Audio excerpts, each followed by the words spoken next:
백성들도 온 세상 만물 모두가 주의 이름 찬양하리. 주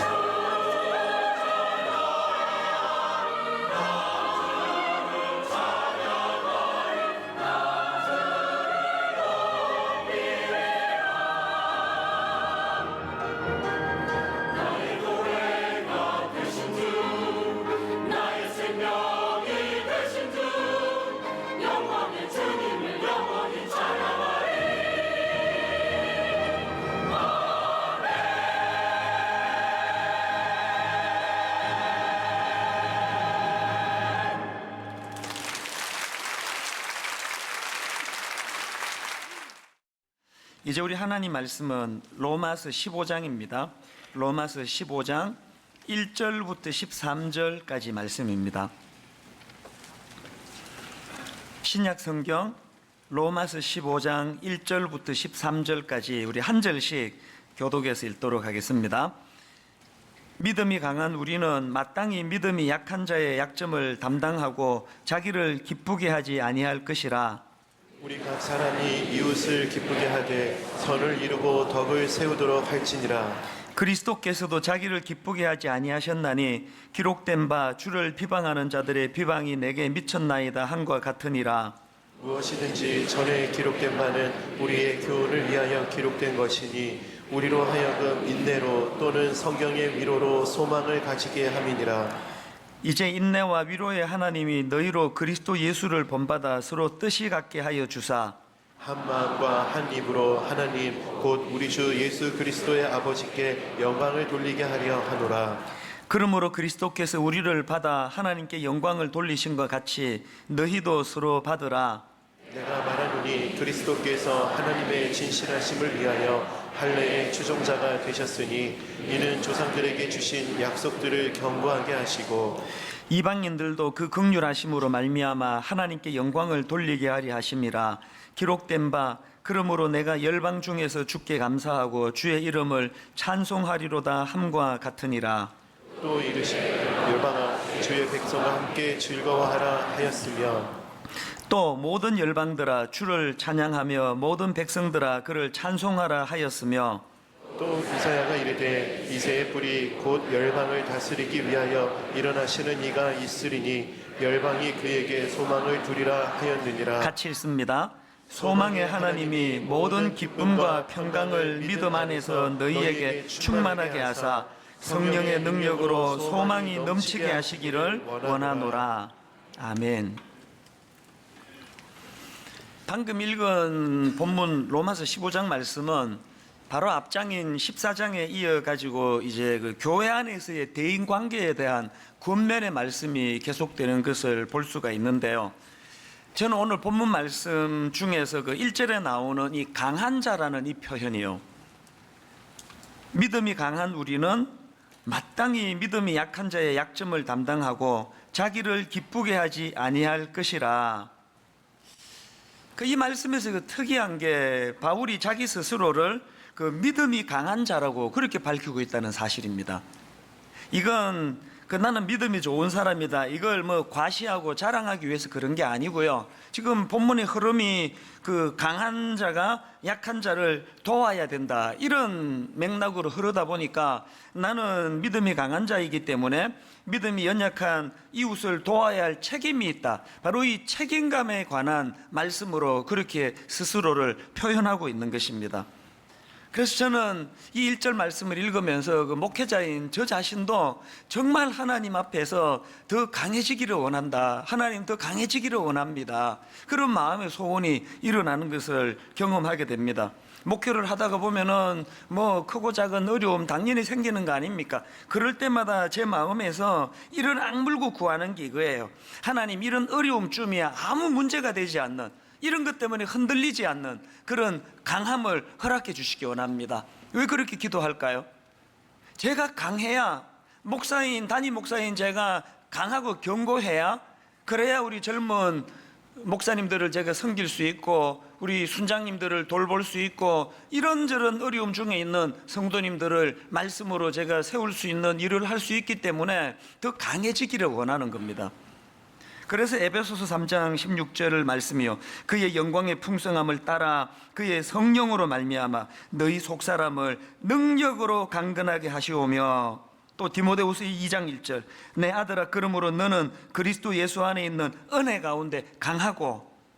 우리 이런 말씀들을 묵상하면서 저나 여러분 모두가 다 그리스도 안에서 강한 하나님의 사람들이 되시기를 바랍니다. 강해야 우리가 약자를 도울 수 있다는 이 사실을 인식하면서 말입니다.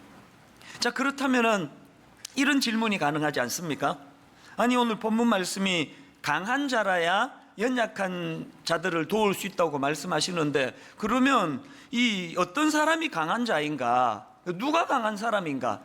그런 질문을 할 수 있지 않습니까? 제가 이런 질문을 가지고 오늘 본문 말씀을 쭉 살펴보니까 오늘 본문에서 말하는 이 강한 자의 모습이 그 몇 가지로 정리되는 것을 제가 볼 수 있었는데요. 여러분, 누가 강한 자입니까? 첫째로요, 그 약한 자를 용납하고 품는 포용력이 있는 그 사람이 강한 자라는 것입니다. 1절과 2절을 연결해서 한번 들어보십시오. 믿음이 강한 우리는 마땅히 믿음이 약한 자의 약점을 담당하고 자기를 기쁘게 하지 아니할 것이라, 우리 각 사람이 이웃을 기쁘게 하되 선을 이루고 덕을 세우도록 할지니라. 제가 앞에 그 로마서 14장 설교할 때도 그런 말씀을 전했습니다만, 바울이 말하는 믿음이 강한 자는 그 율법의 전통에 매이지 않고 진리 안에서 자유함을 누리는 자. 그 당시 정황으로 말씀을 드리자면, 로마 교회의 다수를 차지하던 이방인 출신 그리스도인들, 그리고 소수이기는 하지만 율법의 전통으로부터 자유했던 유대인 그리스도인들, 이런 분들이 강한 자들이라고 그렇게 본문에서 표현이 되고 있는데요. 여기서 바울이 강조하는 포인트가 뭡니까? 아무리 믿음이 강한 자라 할지라도, 아무리 그래서 자기 생각이 옳다는 확신을 가져도, 그럼에도 불구하고 믿음 약한 자들을 그것 때문에 비판해서는 안 된다는 거예요. 그것 때문에 비판하기보다는 그들의 약점을 품어줘야 한다는 것입니다. 그런가 하면 두 번째로 누가 강한 자입니까? 약한 자를 실제적으로 돕는 그 사람이 강한 사람이라는 겁니다. 1절을 다시 보십시오. 믿음이 강한 우리는 마땅히 믿음이 약한 자의 약점을 담당하고, 여기 나오는 그 담당하고라는 단어는 원어로 바스티조라는 단어인데요, 이 바스티조라는 이 단어는 나르다, 짊어지다, 이런 뜻을 가진 단어예요.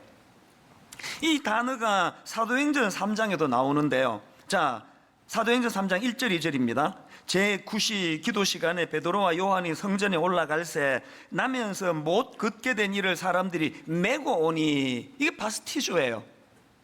그러니까 지금 걷지 못하는 장애인을 메고 온다는 이게 바스티조라고 한다면, 오늘 본문에서 약한 자의 약점을 담당하고 하는 이게 뭘 의미하는지 짐작할 수 있는 거 아닙니까? 마음으로 참 우리가 저분을 이해한다, 이해해 줘야 된다, 그런 어떤 긍휼함을 갖는 것도 중요하지만, 실제적으로 그 장애인을 함께 그 짊어지고 나가는 것과 같은 구체적인 행위적인 섬김이 필요하다는 거예요. 이게 얼마나 어려운지 여러분 다 아시죠? 우리 본능은요, 조그만한 힘만 생기면은 이거를 가지고 나를 과시하고 드러내고 이런 데 쓰기를 원하는 게, 이게 부인할 수 없는 우리의 본능 아닙니까? 지금 세상에서 일어나고 있는 그 어렵고 가난한 이웃들이 갖고 있는 울분과 분노가 다 가진 자, 힘 있는 자들이 보여주는 자기들의 본능으로 휘두르는 것 때문에 받는 상처 아닙니까? 여성분들이 그 명품 백, 명품 무슨 그 뭐 코트 이런 것들이 그게 막 어마어마한 비싼 가치를 갖고, 재료가 그렇게 비싸다기보다는 그 명품 마크가 있는 것을 들고 다님으로 해서 자기를 좀 과시하고자 하는 그 본능을 잘 그 부추겨 가지고 만든 것들이 다 명품 아닙니까? 이 땅의 모든 명품의 상표를 다 떼고 판다면은 아마 한 달 안에 다 망할 거예요. 아무도 안 살 거예요. 그게 우리의 본능이거든요. 뭐라도 하나라도 더 있으면은 사치해서라도 내가 다른 사람과는 차별화된 이런 비싼 거를 내가 누릴 수 있는 부가 있다는 걸 과시하고 싶고, 조그마한 무슨 권력이라도 있으면은 내가 바로 이런 다른 사람들이 없는 이런 권력을 가지고 있다는 걸 과시하기 위해서, 그것 때문에 오히려 약한 자들을 억압하고 누르고자 하는 본능이 우리 안의 본능인데, 누가 강한 자라고요? 이 강력한 본능을 억누를 수 있는 힘을 가진 자. 그래서 내가 가진 이 파워를 나 자신을 드러내는 데 사용하지 않고 연약한 자의 짐을 함께 져주는 것으로, 그것으로 드러내는 그 사람이 강한 사람이라는 거예요. 지난해 겨울에 저희들이 크리스마스 리본, 그 이웃을 위하여 우리만 크리스마스 즐길 게 아니라 우리 연약한 이웃을 위하여 함께 나누자고 했더니, 지난주에 저한테 보고를 해줬는데 그동안 꾸준히 헌금을 해주셔가지고 3억 5천만 원 정도가 헌금이 됐는데, 이걸 가지고 지역사회 40개 기관을 통해 가지고 무려 2,000명의 대상자들에게 이것이 전달이 됐다는 거예요. 이게 교회가 보여줘야 될 바스티조 아닙니까? 그 야고보스가 이걸 얼마나 강조합니까? 말만 떠들어 가지고 될 게 아니라고. 그러면서 그 대표적으로 야고보스 2장 15절 16절을 보십시오. 만일 형제나 자매가 헐벗고 일용할 양식이 없는데 너희 중에 누구든지 그에게 이르되 평안히 가라, 덥게 하라, 배부르게 하라 하며 그 몸에 쓸 것을 주지 아니하면 무슨 유익이 있으리요? 누가 강한 자라고요? 마음으로도 연약한 이웃에 대한 긍휼한 마음을 갖고 있지만 그거로 끝내는 게 아니라 구체적인 그 작은 그 실천을 통해서 약한 자들을 도와주는 그 사람이 강한 사람이라는 거예요. 그런가 하면은 세 번째로 오늘 본문에서 묘사하는 그 강한 자가, 그럼 누가 그 강한 자입니까? 앞에서 말씀드렸듯이 마음으로도 연약한 자들을 용납하고 수용할 뿐만 아니라 실제적인 삶을 통해서 그 약한 자를 돕는 행위가 있는 그 사람이 강한 자인데, 세 번째는 거기다 덧붙여 가지고 그 모든 자기의 선한 생각과 행위가 그리스도로부터 나왔다는 사실을 인정하는 자, 그런 자가 강한 자라는 것입니다. 오늘 본문에서 바울의 전개를 보면은 그 약한 자를 도와야 된다, 섬겨야 된다 그러면서 계속 예수님을 결부시키는 것을 볼 수 있는데요. 자, 2절을 보십시오. 우리 각 사람이 이웃을 기쁘게 하되 선을 이루고 덕을 세우도록 할지니라. 그리고 3절, 그리스도께서도 그렇게 하셨다, 그거예요. 그리스도께서도 자기를 기쁘게 하지 아니하셨나니. 또 그런가 하면 5절입니다. 이제 인내와 위로의 하나님이 너희로 그리스도 예수를 본받아 서로 뜻이 같게 하여 주사. 우리의 모든 그런 약자를 돕고자 하는 그 마음의 동기는 그리스도를 본받아서 그리스도가 주시는 힘으로 이것이 가능하다는 거예요. 그런가 하면 또 한 가지요. 제가 1절에서 그 약한 자의 약점을 담당하고 할 때 이 담당하다가 그 짊어지다라는 뜻을 가지고 있다고 말씀을 드렸는데요. 이 바스티조라는 단어가 마태복음 8장에도 나옵니다. 자, 마태복음 8장 16절 17절입니다. 저물매 사람들이 귀신 들린 자를 많이 데리고 예수께 오거늘 예수께서 말씀으로 귀신들을 쫓아내시고 병든 자들을 다 고치시니 이는 선지자 이사야를 통하여 하신 말씀에 우리의 연약한 것을 친히 담당하시고 병을 짊어지셨도다 함을 이루려 하심이라. 여기 나오는 짊어지셨다, 이 바스티조예요. 어떤 연관인지 아시겠습니까? 먼저 주님께서 우리를 긍휼히 여기시는 그 긍휼하심으로 병든 자를 고쳐주시는 그 본을 보여주셨고, 그 은혜를 우리가 먼저 받고 우리의 모든 선한 약자를 돕고자 하는 그 행위의 근원에는 먼저 행하신 그리스도를 본받고자 하는 마음이 내포되어 있다는 것을 잘 인식하는 사람, 그런 사람이 강한 자예요. 왜 강한지 아십니까? 이런 사람은 과시가 없어요. 자기 자랑이 없습니다. 거품이 없습니다.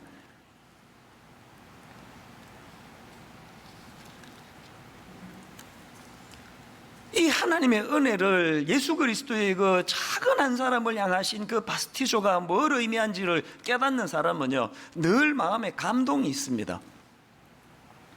지난주에 저는 그 제주도를 다녀왔는데 막 엄청 은혜를 받고 왔습니다.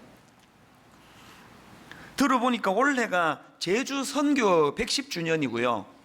그리고 또 CCC라고 아시죠? 그 대학생 그 캠퍼스 사회가는 참 좋은 그 선교 단체인데요. 그 CCC 창립 60주년이래요. 그래서 이제 이 제주도에 있는 교회 연합회하고 CCC가 연합해 가지고 참 좋은 행사를 이제 기획을 한 거예요. 전국 각지에서 그 CCC 우리 대학생들이 제주도로 모여들었는데요. 한 10,000여 명이 모였대요. 그래서 이제 낮 동안에 제주도 구석구석에 그 오염된 것들을 청소해주고 정리해주고 복음을 전하고 그런 일을 행하고, 또 제주도에 있는 교회들은 그 대학생들을 위해 가지고 도시락을 준비해 가지고 10,000명의 그 학생들을 먹인다고 하는 건 그 엄청난 수고 아닙니까?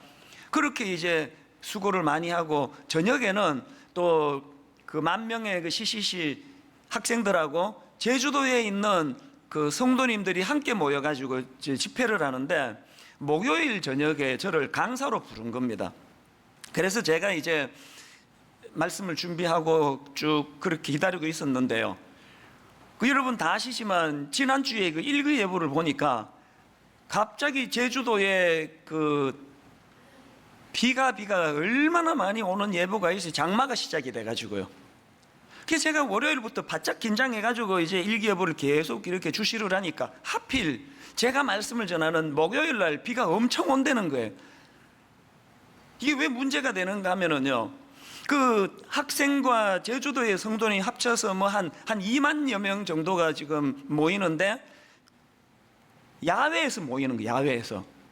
한번 생각을 해보세요. 제가 이제 말씀을 전하러 나갔는데 막 폭우가 쏟아지면은 그 20,000명의 그 성도들이 어디로 피해야 됩니까? 그 말씀에 집중이 되겠습니까? 그 막 계속 마음이 제가 불안해가지고요. 우리 순장님들한테 기도해달라고, 비 오지 않게 해달라고 기도해달라고 부탁을 하고 그렇게 노심초사하면서 시간을 보냈는데, 목요일 날 딱 당일날 내려가가지고 보니까 이 집회가 시작이 되는데 비가 막 엄청 오고 있는 거예요. 그 기도를 안 하신 것 같아. 이건 농담이고요. 많이 하셨다는 그 이야기를 다 들었습니다. 어쨌든 이 비가 안 그치니까 이게 걱정이 점점 많아지는 거 아닙니까? 그래서 이제 그 집회 전에 그 관계자 되시는 목사님들하고 함께 식사를 하는데 제 마음은 밥 먹다가 계속 바깥에 날씨, 그리고 또 대화도 계속 이제 그 비 오면 어떡하느냐는 식으로 이렇게 유도를 하면서 대화를 하니까 그 CCC 대표 목사님께서 그게 좀 안쓰러웠나 봐요. 그분이 그 저한테 무슨 얘기를 하시냐니까, 목사님 비 오는 거 아무 걱정하지 마세요. 우리 그 CCC 학생들은 그 매 여름 수련회 때가 늘 장마래요, 장마. 그래서 매 야외 예배에 뭐 장마를 안 겪는 날이 없답니다. 한 번은요, 집회하고 있던 그 기간인데 바람이 그 태풍이었던 것 같아요. 얼마나 바람이 불었는지 컨테이너가 날아가는 걸 자기가 봤대요. 근데 뭐 이 정도 비 가지고는 우리 학생들 요동도 안 할 거라고, 이미 다 우비 있고 준비되어 있으니까 목사님 아무 걱정하지 마십시오. 그 말이 하나도 저한테 위로가 안 되는 게, 내가 지금 학생 걱정이 아니라 강사인 내가 요동이 되고 있다는 게, 난 그런 걸 지금 처음 보기 때문에. 그래서 이제 그 밥을 먹는 둥 마는 둥 하고 이제 현장으로 갔더니 이게 막 비가 엄청 오는 거예요. 우리 하나님은 참 섬세하신 분이에요. 그 비에 약한 제가 강단에 딱 설 때는 거의 비가 안 오도록 조치를 취해가지고 지장 없이 진행해 주시고, 그 앞에는 또 믿음 좋은 사람이 찬양 인도하니까 너 상관없지 그러고 막 비를 엄청 뿌리시는데요. 제가 그날 진짜 제가 감동을 받았던 게요, 그 젊은 애들이 자리에서 일어나가지고 정말 아랑곳하지 않더라고요. 비가 오거나 말거나 막 너무너무 뜨겁게 찬양하고, 그래서 앉아서 제가 감동을 많이 받았습니다. 그리고 여러분, 뭐 캠퍼스 선교가 뭐 죽었더니 어쩌니 그러지만요, 우리 어른들이 정신 똑바로 차리고 제대로 잘하면요, 젊은이들의 열정은 금방 살아난다는 걸 지난주 내가 확인하고 얼마나 기뻤는지 몰라요. 너무너무 마음이 감동이 됐는데요, 제가 이제 그 강단에 올라 설교하러 가기 전에 한 30분 전쯤 됐나요? 어떤 여학생 하나가 이제 가까이 오더니요, 목사님 오시면 내 꼭 만나 뵙고 제가 말씀을 드리고 싶은 게 있었다 그러면서, 이렇게 이제 저는 앉아 있고 뒤로 이렇게 자매가 와서 이야기를 시작하는데 보니까요, 눈물이 이렇게 뚝뚝뚝뚝 떨어지는 거예요. 들어보니까 그 어머니가 우울증으로 고통을 많이 겪으셨는데 이제 막 드럼 소리도 크고 막 찬양을 너무너무 그 많은 사람이 뜨겁게 하니까 그 이야기가 잘 전달이 되는 건 아닌데 그래도 이 요지는 제가 알겠더라고요. 그 어머니가 그 우울증으로 고통하던 동안에 하나님이 그 목사님 말씀을 듣게 해주셔가지고 그거로 위로를 받고 힘을 얻고 뭐 치유가 되고 그런 내용이었던 것 같아요. 근데 그런 내용보다도 그 하나님의 은혜에 대한 감격으로 눈물이 뚝뚝뚝 떨어지는 그게 굉장히 인상적이었습니다. 그렇게 하고 이제 한 30분 있다가 이제 강단에 올라가서 말씀을 전하니까 막 얼마나 감동이 되겠습니까? 막 그 많은 분들이 그 CCC 대표 목사님 말씀처럼 요동도 하지 않고 그렇게 말씀이 경청하고 있는 그런 은혜로운 시간을 보내면서 제가 그날 정말 감동을 너무 많이 받았어요.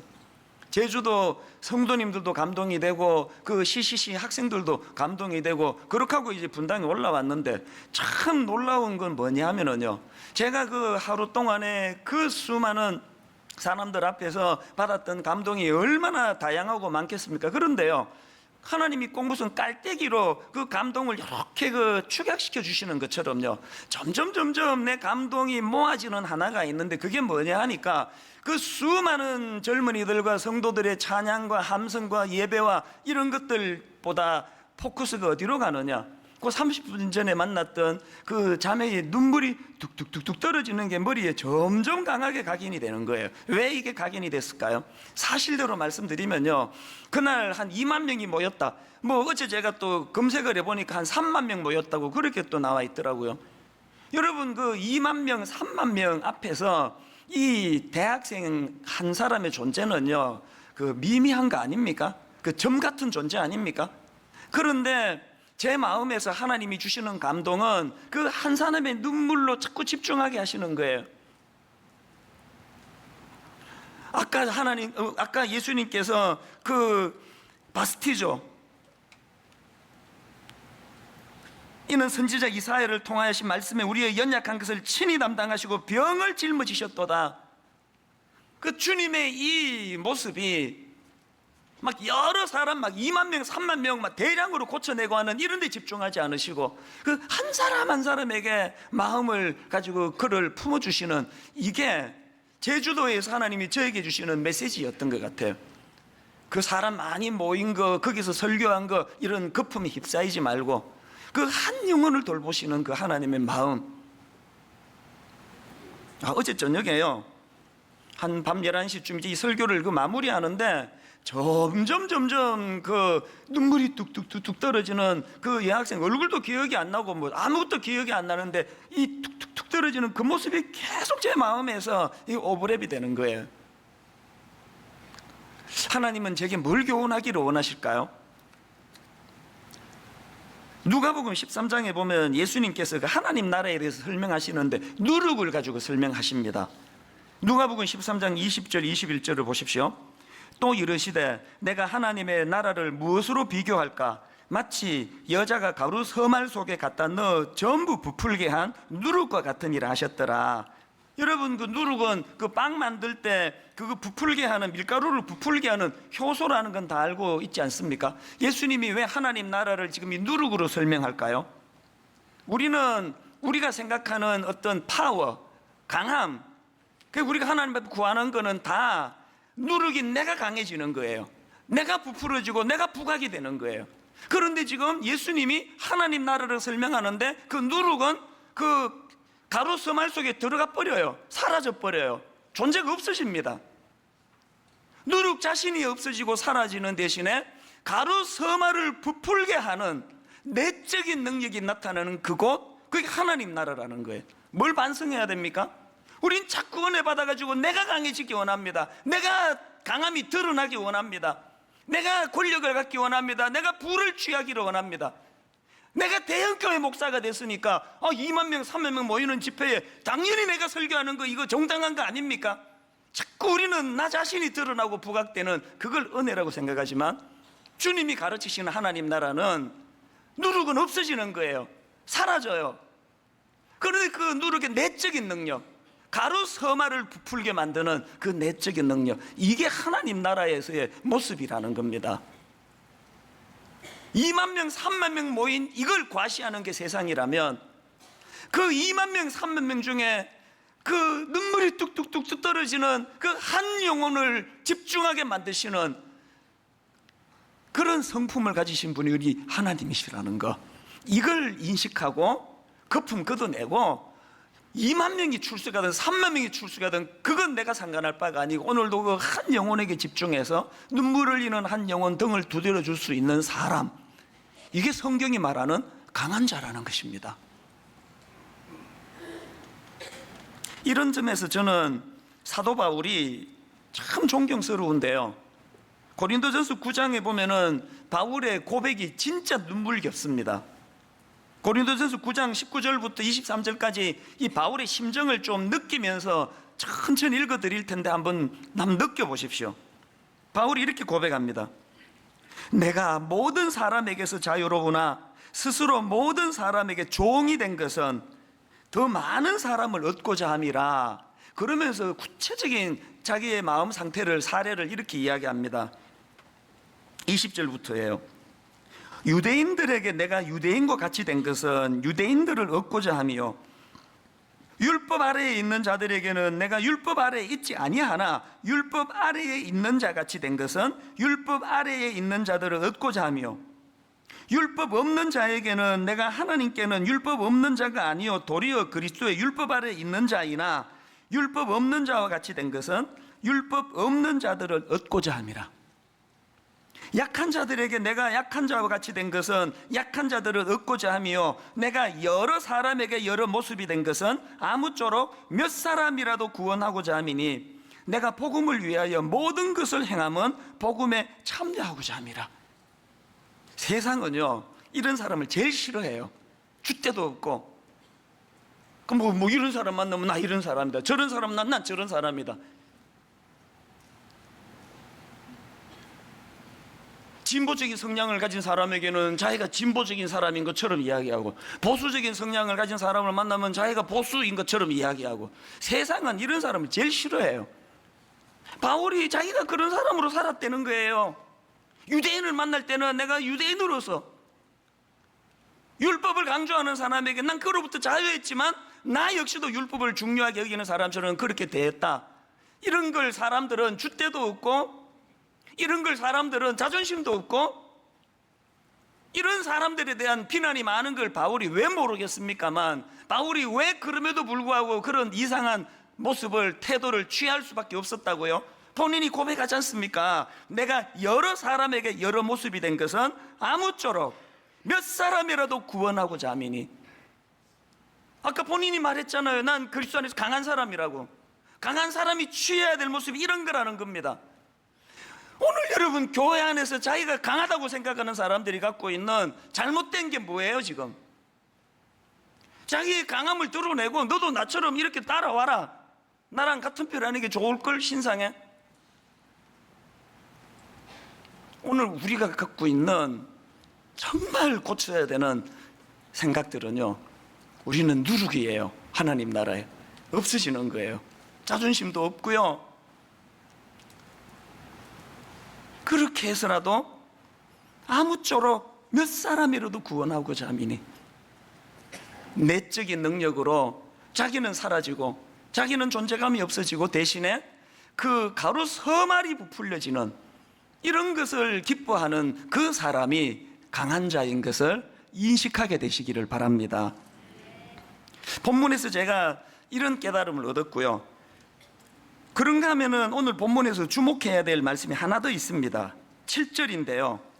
그러므로 그리스도께서 우리를 받아 하나님께 영광을 돌리신 것 같이 너희도 서로 받으라. 이 7절 말씀이 왜 중요한가 하면은요, 그 김도연 교수님 책에 보니까요, 이 로마서 15장 7절부터 13절 말씀은 그 로마서의 후반부 말씀드렸죠. 1장부터 11장까지는 로마서 전반부 교리고요, 12장부터 16장까지는 바울의 그 교리의 감격을 가지고 있는 기독교 윤리 적용이라고 말씀드렸는데, 지금 오늘 본문 로마서 15장 7절부터 13절의 의미는요, 12장부터 진행되어 온 바울의 모든 권고의 결론에 해당되는 말씀이라는 겁니다. 또 심지어는 이 본문 말씀은 로마서 1장부터 전개되어 온 모든 논리의 결론에 해당된다고 보는 견해가 있을 만큼 중요한 말씀인데, 그 중에서 7절은요, 이 7절부터 13절 중에서의 핵심 구절이 핵심 구절. 자, 그런 의미로 다시 한번 보시겠습니까? 7절을요. 그러므로 그리스도께서 우리를 받아 하나님께 영광을 돌리신 것 같이 너희도 서로 받으라. 지난주 말씀드렸죠.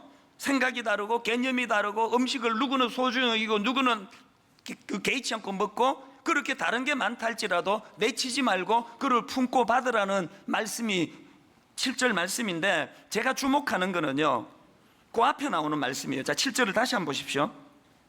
그러므로 그리스도께서 우리를 받아 하나님께 영광을 돌리신과 같이, 그리스도께서 우리를 받아, 먼저 우리를 받았습니다. 그리스도께서 자격 없는 우리를 받아 하나님께 영광을 돌리신과 같이 너희도 서로 받으라는 거예요. 내가 나랑 생각이 다르고 개념이 다른 사람을 받아들일 수 있는, 그를 용납할 수 있는 근거가 먼저 자격 없는 나를 거두어 주신 하나님의 은혜에 대한 감격의 회복으로부터 나온다는 거예요. 그러면서 이제 본문의 쭉 전개가 7절 다음에 8절을 보십시오. 내가 말하노니 그리스도께서 하나님의 진실하심을 위하여 할례의 추종자가 되셨으니 이는 조상들에게 주신 약속들을 견고하게 하시고, 이거는 주님이 유대인들을 받아주셨다는 그 내용의 말씀이고요. 그 다음 9절, 이방인들도 그 긍휼하심으로 말미암아 하나님께 영광을 돌리게 하심이라. 여기에는 이방인들도 받아주셨다는 말씀이에요. 그리고는 9절 하반절부터 12절까지 해서 유대인과 이방인들이 함께 하나님을 찬양하는 그런 모습으로 쭉 말씀이 전개되고 있는데, 저는 이 말씀들을 보면서 히브리서 4장 15절이요, 우리에게 있는 대제사장은 우리의 연약함을 동정하지 못하시리가 아니요. 그리고 바로 그 앞에 14절에 보니까 그러므로 우리에게 큰 대제사장이 계시니, 예수 그리스도를 지금 대제사장으로 묘사하고 있는 거 아닙니까? 누가 나랑 기질이 다르고 생각이 다르고 강한 나에 비해서 약해 빠진 그 사람들을 포용하고 품어줄 수 있다고요?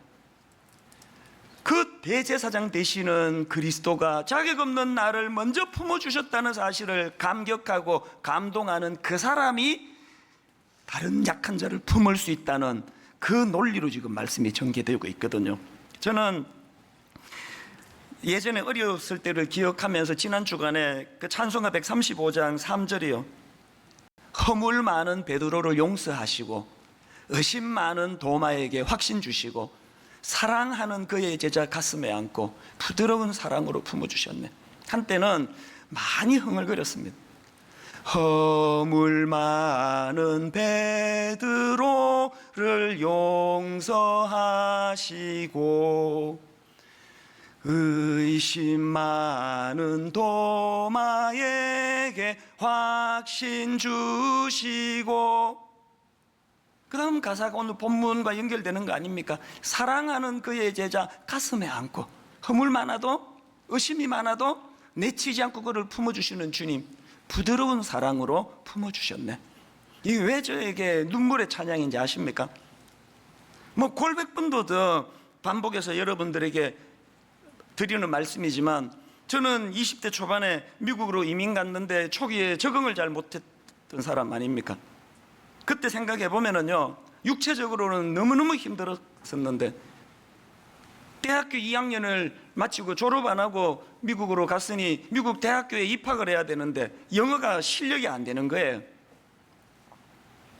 아버지는 돌아가셨으니 학비대 줄 사람은 없고 제가 돈을 벌어가면서 학교를 다녀야 되는데 영어를 못하니까 거의 직장 막노동을 구하는데 체력이 약해가지고 아침에 막노동하러 출근하려고 세숫대야에 여기 세수하다가 비릿해서 눈 떠보면은 시뻘건 피가 그 싱크대 그 세숫대 위에 흥건한 게 일주일에 5번, 6번이었습니다.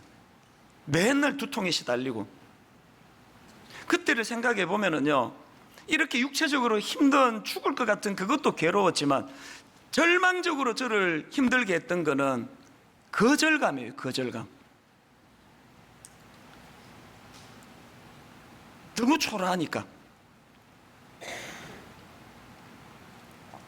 수요일 오후쯤 되면은 막노동하는 사장님이 부르세요. 미국은 보통 토요일 날 뭐 주 6일 일했으니까 토요일 날 보통 그 주급을 주는데 수요일 날 와서 봉투를 주면서 내일부터 나오지 말라는 거예요. 억지로 딴 데 취직을 하면 목요일쯤 또 봉투를 주면서 공부 계속하지, 그 체력 갖고는 이런 일 못한다고 나오지 말라는 거예요. 그 거절감이 얼마나 쓰라린지 아세요? 그 어린 나이에 죽고 싶을 정도로 그 거절감의 상처를 가지고 살았던 전데요. 그때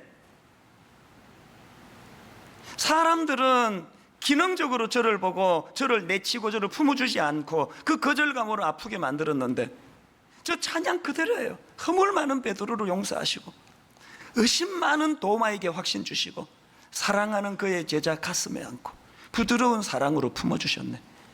조건 없이 자격 없이 제 존재를 귀하게 보시고 저를 품어주셨던 주님의 그 은혜에 감격이 돼가지고 그 30 몇 년 전에 있었던 23살 때 있었던 그 은혜가 지금도 잊혀지지 않아서 그 감격의 힘으로 지금까지 제가 목회를 하고 있는 거 아닙니까?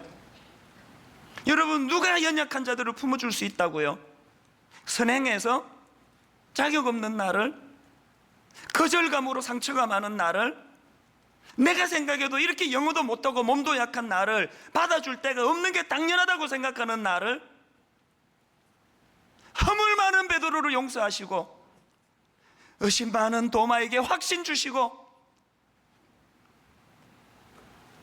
지난주 화요일인데요, 순장반에서 이제 그 찬양을 하는데 담당 목사님이 이 찬양을 부르는데 너무너무 가슴이 뜨거워졌습니다. 여호와 우리 주여, 주의 이름이 온 땅에 어찌 그리 아름다운지요. 주의 손가락으로 지으신 주의 하늘과 주가 베풀어 주신 달과 별을 내가 보오니 사람이 무엇이간데 주께서 저를 생각하시며 인자가 무엇이간데 저를 권고하시나이까. 이 찬양은요, 다윗이 쓴 시편 8편을 가지고 만든 찬양인데, 시편 8편을 집에 가서 한번 묵상해 보세요. 다윗이 앞부분에는 하나님의 광대하심을 노래합니다. 그분이 만드신 놀라운 우주를 찬양을 먼저 합니다. 주의 손가락으로 지으신 주의 하늘과 주가 베풀어 두신 달과 별들을 내가 보오니, 그 하나님과 하나님의 창조물을 찬양하고 난 다음에 그 위대하신 하나님이 나를 어떻게 거두어 주시는가를 바로 그 다음에 이렇게 노래하는 거 아닙니까? 사람이 무엇이간데 주께서 저를 생각하시며 인자가 무엇이간데 저를 권고하시나이까. 20대 초반에 저를 가장 힘들게 했던 것은 거절감이었는데, 우주를 창조하신 그 하나님이 이런 나 같은 것을 조건 없이 거두어 주시는 그 은혜를 제가 경험하고, 그 은혜의 감격이 살아날 때마다 다소 저를 힘들게 하는 어떤 성도가 있다 할지라도, 저에 대하여 모함하고 다니는 어떤 사람이 있다 할지라도, 그런 사람조차도 품어내려고 애를 쓰게 만드는 모든 원동력은 이 감격이 살아날 때에만 가능하더라고요. 결론을 이렇게 맺기 원합니다. 두 가지 말씀드렸습니다. 여러분, 우리 강한 자가 돼야 돼요. 더 강해지기를 원합니다. 그래야 약한 자를 도울 수 있습니다. 두 번째 뭐예요? 그 일이 가능하기 위하여 우리에게 필요한 것, 우리가 회복해야 될 것, 자격 없는 나를 받아주시고 용납해 주신 그리스도의 사랑에 대한 감격을 회복하는 것. 오늘 이 두 가지를 놓고 이 찬양 우리 같이 한번 불러보기를 원합니다. 여호와 우리 주여, 주의 이름이 온 땅에 어찌 그리 아름다운지요. 어찌 그리 아름다운지요. 여러분, 이 시편 8편의 흐름과 줄거리를 머리로 그리시면서 우리 한번 같이 찬양을 불러보기 원합니다. 이렇게 찬양하기 원합니다. 여호와 우리 주여, 주의 이름이 온 땅에, 여호와 우리 주여, 주의 이름이 온 땅에 어찌 그리 아름다운지요. 어찌 그리 아름다운지요. 여호와 우리 주여, 여호와 우리 주여, 주의 이름이 온 땅에, 온 땅에 어찌 아름다운지요. 어찌 그리 아름다운지요. 하나님의 광대하심을 이렇게 노래합니다. 주의 손가락으로 지으신 주의 하늘과 손가락으로 지으신 주의 하늘과 주가 베풀어 두신 달과 별 내가 보니 베풀어 두신 달과 별 여러분 그 광대하신 하나님이 나같이 초라한 인생을 거두어 주시는데 사람이 무엇이관대 주께서 저를 생각하시며 인자가 무엇이관대 저를 권고하시나이까. 여호와 우리 주여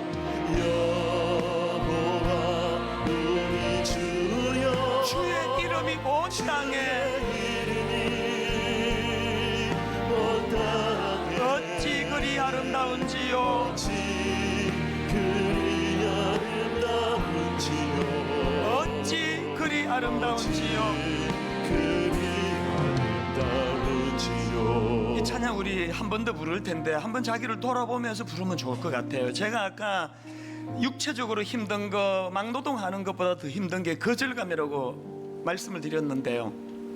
오늘 여러분 우리가 힘든 건 다 그거 아닙니까? 심지어 가장 가까운 사랑하는 남편에게 아내에게 가장 많이 받는 상처가 거절감 아닙니까? 심지어는 부모님에게, 시어머니에게, 심지어 며느리에게, 심지어는 나이 들어가는 부모들, 어린 자녀들에게 그 거절감의 아픔. 왜? 사람들은 나를 기능으로 다가오니까. 기능이 약해지면 찾아오는 게 거절감. 이 거절감의 상처로 허덕이는 저희들을 위하여 주님은 우리를 기능으로 보지 아니하시고 존재로 보셔서 우리를 거두어 주시는 그 은혜를 경험하고 그 감격이 있기 때문에 우리도 연약한 누군가를 용납하고 품어줄 수 있다는 그 바울의 7절 말씀을 우리가 기억하면서 먼저 우리가 하나님 거절감이 치유되기를 원합니다. 그런 마음으로 우리 한 번 더 이 찬양을 부르기를 원하는데요. 가사를 기억하시면서 여호와 우리 주여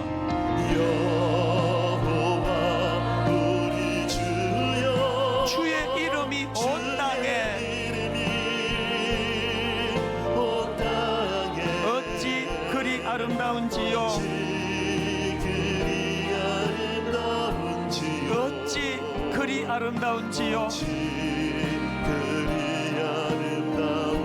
하나님의 광대하심을 노래합니다. 여호와 우리 주여 주의 이름이 온 땅에 어찌 그리 아름다운지요.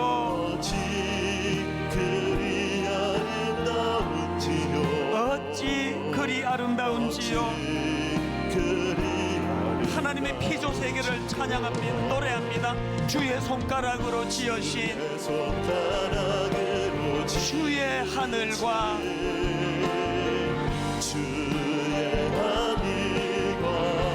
주가 베풀어 두신 달과 별 내가 보니 그 중에 가장 약하고 초라한 우리 인생인데 사람이 무엇이관대 주께서 저를 생각하시며 인자가 무엇이관대 저를 권고하시나이까. 여호와 우리 주여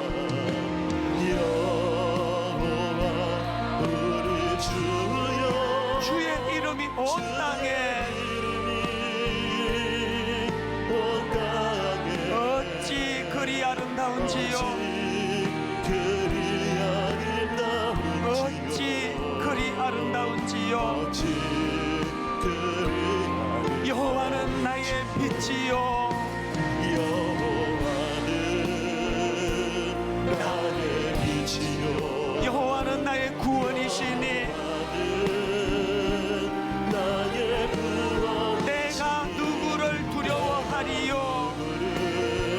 두려워하리요 여호와는 생명의 피난처시니 생명의 피난처시니 주의 인자가 생명보다 나음으로 생명보다 나음으로 내 입술이 여호와를 찬양하니 여호와를 찬양하니 내 평생에 주를 찬양하며 주를 찬양하며 주의 이름으로 내 손 들리라 내 손 들리라 하나님이시여 하나님이시여 하나님이시여 그분이 누구의 하나님이시여 주는 나의 하나님이시로다 하나님이시로 나의 몸과 마음 주를 갈망하며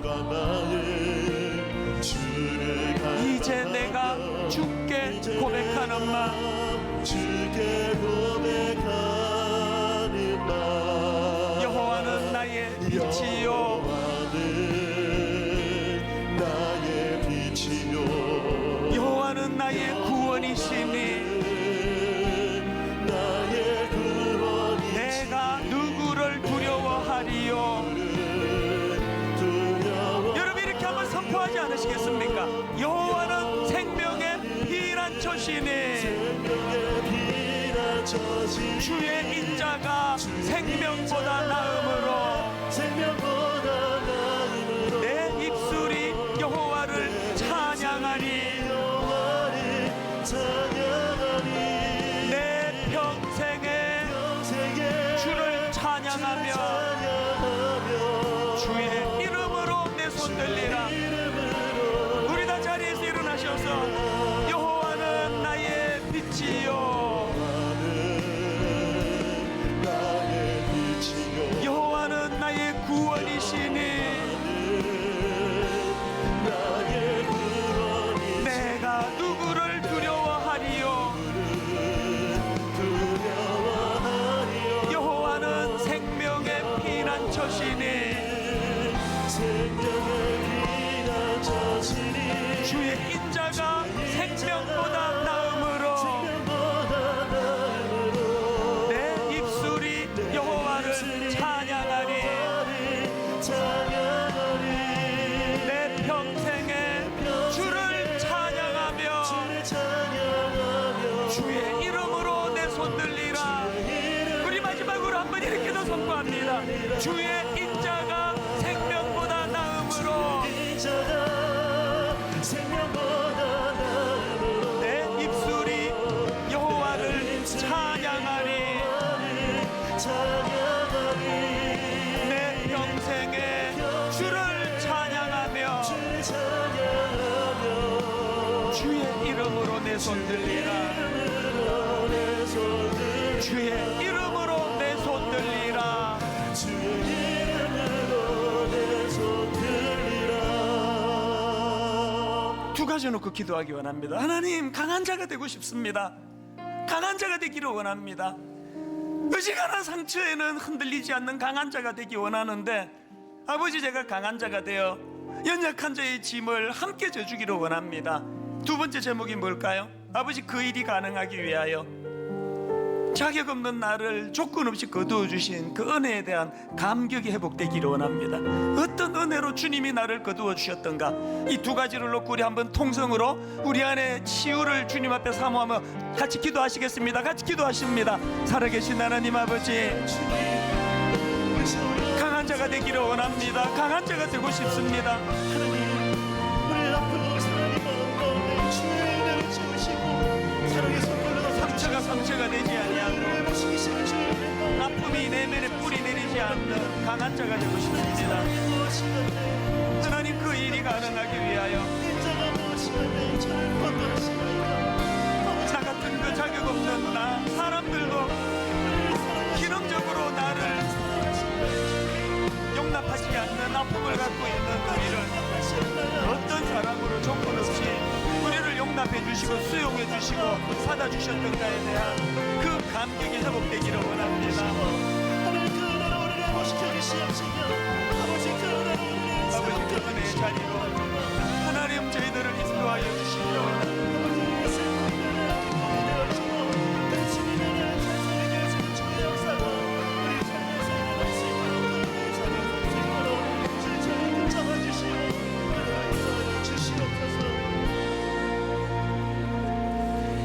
하나님 이번 한 주간 허물 많은 베드로를 용서하시고 의심 많은 도마에게 확신 주시고 사랑하는 그의 제자 가슴에 안고 부드러운 사랑으로 품어주셨네.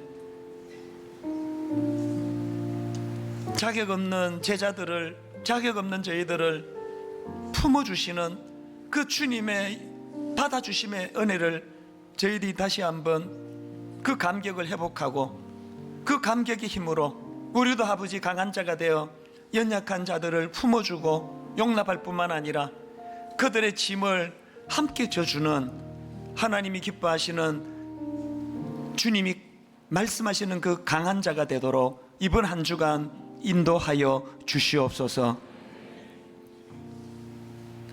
우리 주 예수 그리스도의 은혜와 하나님 아버지의 다함없는 사랑과 성령님의 감동, 감화, 위로, 교통, 충만하심의 역사가 강한 자가 되고 싶습니다. 강한 자가 되기를 원합니다.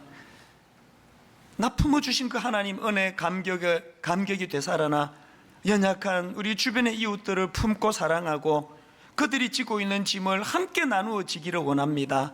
이렇게 갈망하며 은혜를 구하며 예배하는 모든 주의 자녀들 머리 위에 지금부터 영원토록 함께 하시기를 간절히 축원하옵나이다.